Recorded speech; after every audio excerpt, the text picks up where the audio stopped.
এই দেখুন বন্ধুরা, একেবারে টাটকা ফ্রেশ বাগদা কিছুটা পরিমাণ নিয়ে নিয়েছি। আজ আমি এই বাগদারই একটা রেসিপি করব। আস্ত অবস্থায় আপনাদের বাগদাটা দেখিয়ে দিলাম, তারপর বাগদাটা আমি কাটবো আর রান্নাটা শুরু করব। এই দেখুন কতটা ফ্রেশ বাগদা, একেবারে জ্যান্ত বাগদা। এই দেখুন আলুটা ভালোভাবে কুক হয়ে গেছে। পটলটা তো নরম সবজি, পটল তো আগেই কুক হয়ে গেছে, ভাজার সময় অনেকটা ভালোভাবে কুক হয়ে গেছিল। তো তরকারিটা প্রায় কমপ্লিটের পথে।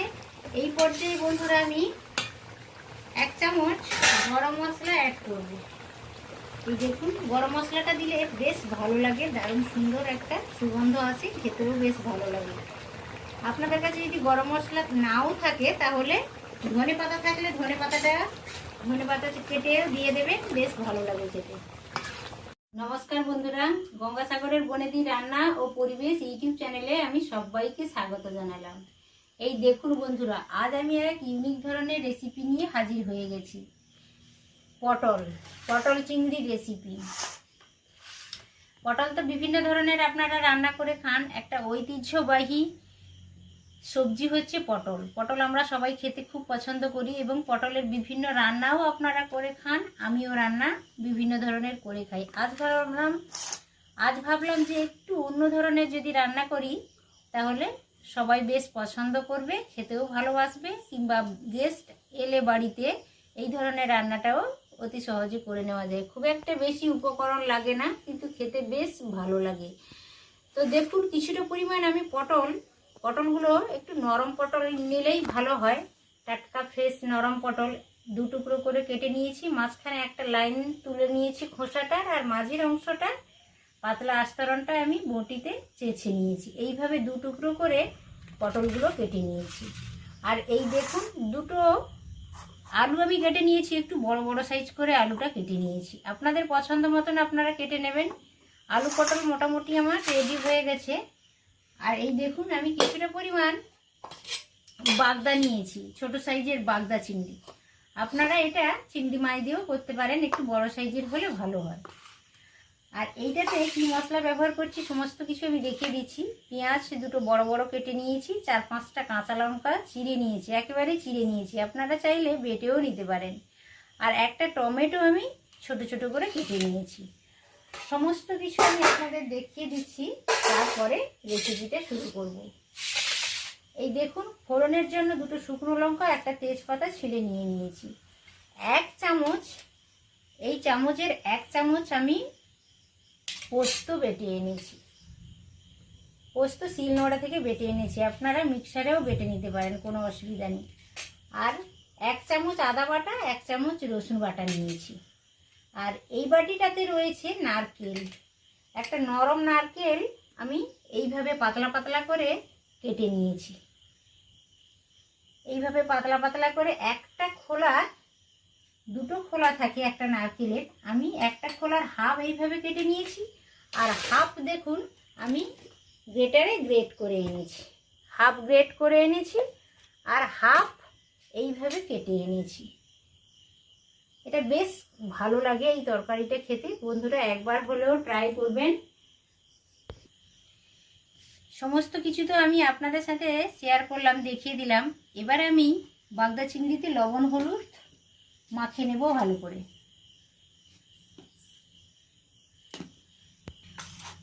সবসময় একই রান্না তো খেতে ভালো লাগে না, ওই জন্য যদি মাঝে মাঝে যদি একটু অন্য ধরনের রান্না করে খাওয়া যায় পটল চিংড়ি, তাহলে বেশ ভালো লাগে খেতে। বন্ধুরা একবার হলেও ট্রাই করবেন। আর অবশ্য ভিডিওটা যদি ভালো লাগে আমার ভিডিওতে একটি লাইক দেবেন। আর আমার চ্যানেলকে গ্রাম্য পরিবেশে ভিডিওর আপডেট পেতে, নিত্য নতুন ভিডিওর আপডেট পেতে আমার চ্যানেলটিকে অবশ্য সাবস্ক্রাইব করে রাখবেন বন্ধুরা। তাহলে চলুন রেসিপিটা শুরু করা যাক। এই দেখুন বন্ধুরা, আমি উনানে একটা কড়াই বসিয়ে দিয়েছি। এবার আমি জালটাও লাগিয়ে দিচ্ছি উনানে। এই দেখুন বন্ধুরা, উনানে কড়াইটা বসিয়েছিলাম, কড়াইটা বেশ ভালো গরম হয়ে গেছে। আমি 1 টেবিল চামচ তেলও দিয়ে দিয়েছি। এবার আমি ডুমুডুমু করে কেটে রাখা আলুটা ভেজে নেব।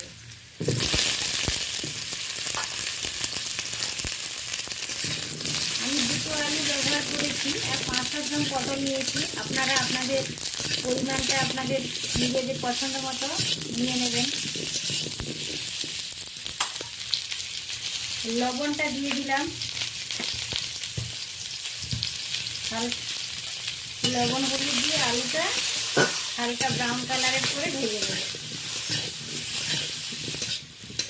আলুটা বেশ ভাজা ভাজা হয়ে গেছে, বাদামি কালার ধরে গেছে। এই পর্যায়ে আমি আলুটা তুলে নিলাম। এরপর আমি লবণ হলুদ দিয়ে পটলটা ভেজে নেব। পটলটা লবণ হলুদ দিয়ে ভেজে নেব। আলুটা ভাজা হয়ে গেছে। তো এইভাবে রান্নার আগে পটল আলু যদি ভালো করে লবণ হলুদ দিয়ে ভেজে নেওয়া যায় তাহলে তরকারিটা বেশ ভালো হয়। এই দেখুন বন্ধুরা, লবণ হলুদ দিয়ে পটলটা বেশ বাদামি করে আমি ভেজে নিচ্ছি প্রায় 3-4 মিনিট ধরে হালকা আঁচে। মোটামুটি প্রায় ভাজা হয়ে এসছে, অল্প বাকি আছে। এইভাবে পটলটা একটু বাদামি করে ভেজে নিলে বেশ ভালো লাগে, গন্ধটাও ভালো আসে আর খেতেও ভালো লাগে। বেশ ভাজা ভাজা হয়ে গেছে। আমি 4-5 মিনিট ধরে পটলগুলো ভালো করে ভেজে নিলাম বন্ধুরা। এইভাবে লাল লাল করে আপনারাও পটলটা ভেজে নেবেন। এই দেখুন, আলুটাও ভালো করে ভেজে নিয়েছি, বেশ লালচে করে ভেজে নিয়েছি, পটলটাও লালচে করে ভেজে নিয়েছি। এই পর্যায়ে আমি কড়াইতে 1 টেবিল চামচ তেল দিয়ে দিয়েছি। বাগদা চিংড়িগুলো ভেজে নেব, হালকা একটু ভেজে নেব।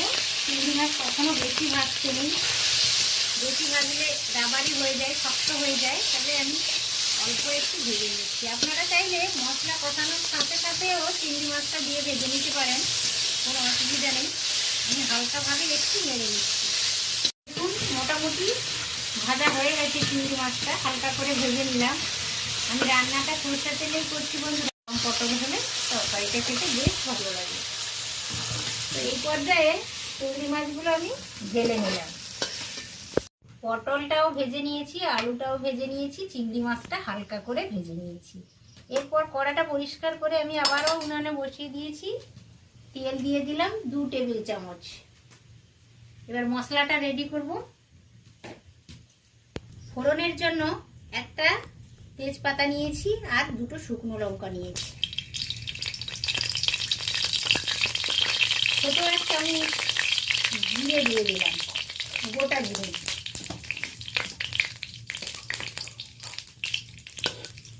ফোড়ন থেকে একটা সুন্দর গন্ধ চলে আসছে। এই পর্যায়ে আমি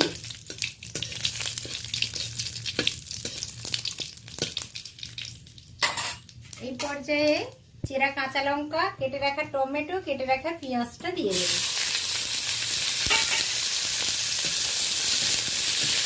ফোড়নের সাথে কাঁচা লঙ্কা, পেঁয়াজ, টমেটো বেশ 3-4 মিনিট ধরে ভালো করে আমি কষিয়ে নেব, নরম না হওয়া পর্যন্ত আর লালচে। এই সময় আমি অল্প চিনি ব্যবহার করলাম। চিনিটা ক্যারামেলাইজ হয়ে একটা দারুণ সুন্দর কালারও চলে আসবে, বেশ ভালো লাগবে।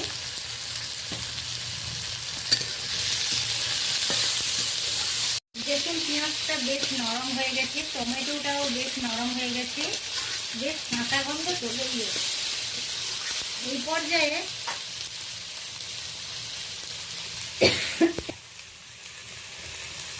এই পর্যায়ে দেখুন 1 টেবিল চামচ রসুন বাটা আর 1 টেবিল চামচ আদা বাটা দিয়ে দেব।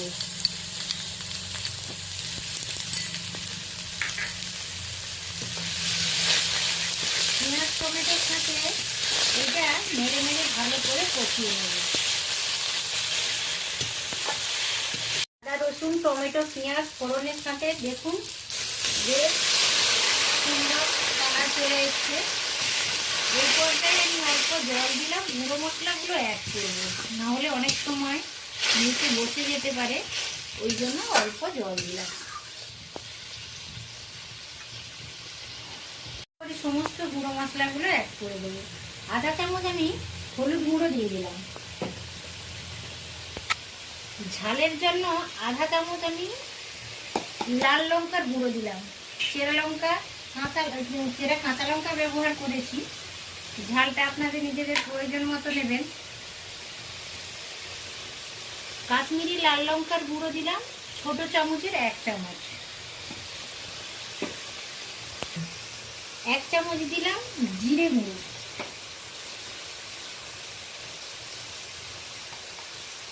1 চামচ দিলাম ধনে গুঁড়ো।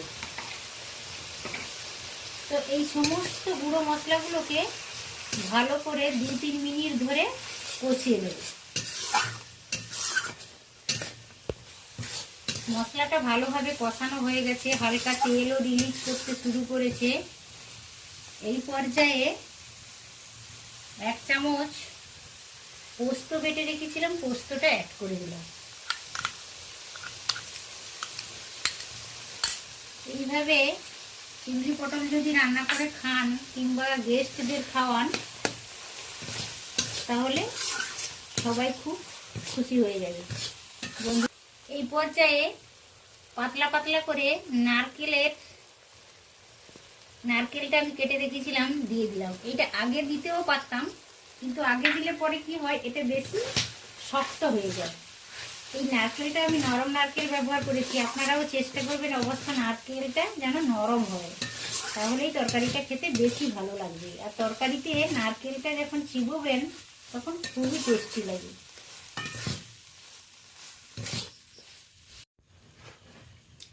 সমস্ত মশলা বেশ ভালো করে কষানো হয়ে গেছে। তারপর নারকেল দিয়ে ছোট ছোট করে পাতলা করে কেটে রাখা নারকেল দিয়ে সেটাও একটু কষিয়ে নিলাম, হালকা করে কষালাম, বেশি কষানোর প্রয়োজন নেই।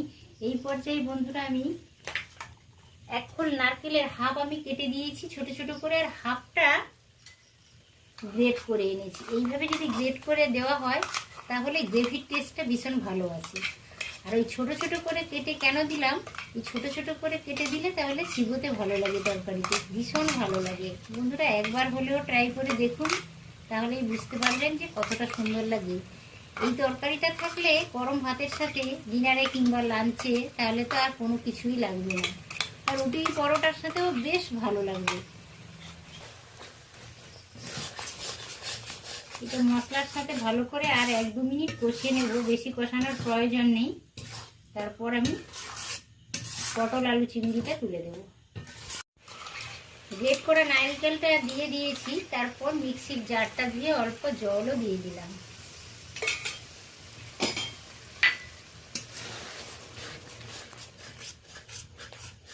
এইভাবে 2 বার নেড়ে নিলাম।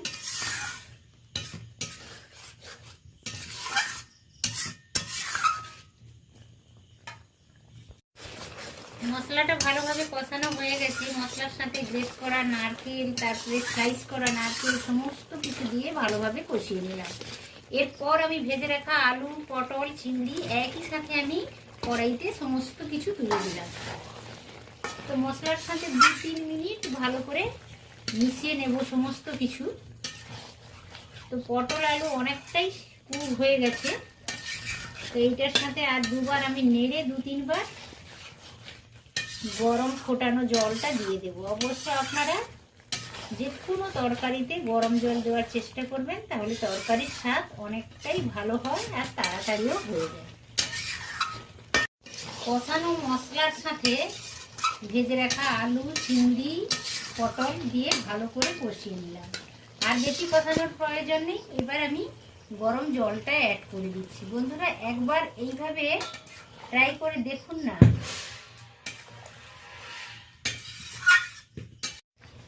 হালকা হাতে তরকারিটা একবার নেড়ে নিলাম, প্রায় অনেকটা হয়ে গেছে। একটা ঢাকনা চাপিয়ে দিয়েছিলাম, ঢাকনাটাও খুলে দিয়েছি।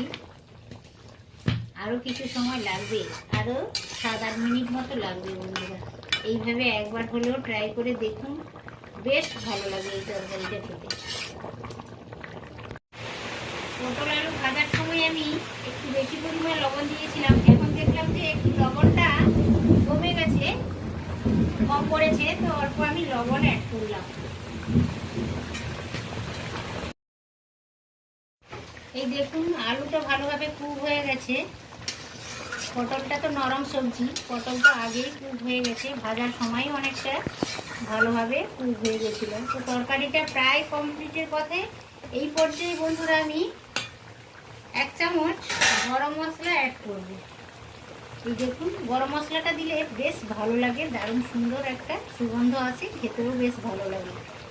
আপনাদের কাছে যদি গরম মশলা নাও থাকে তাহলে ধনে পাতা থাকলে ধনে পাতাটা ধনেপাতা কেটে দিয়ে দেবেন, বেশ ভালো লাগবে খেতে। এটা একেবারে কমপ্লিট হয়ে গেল। এই পর্যায়ে আমি উনান থেকে নামিয়ে নিচ্ছি।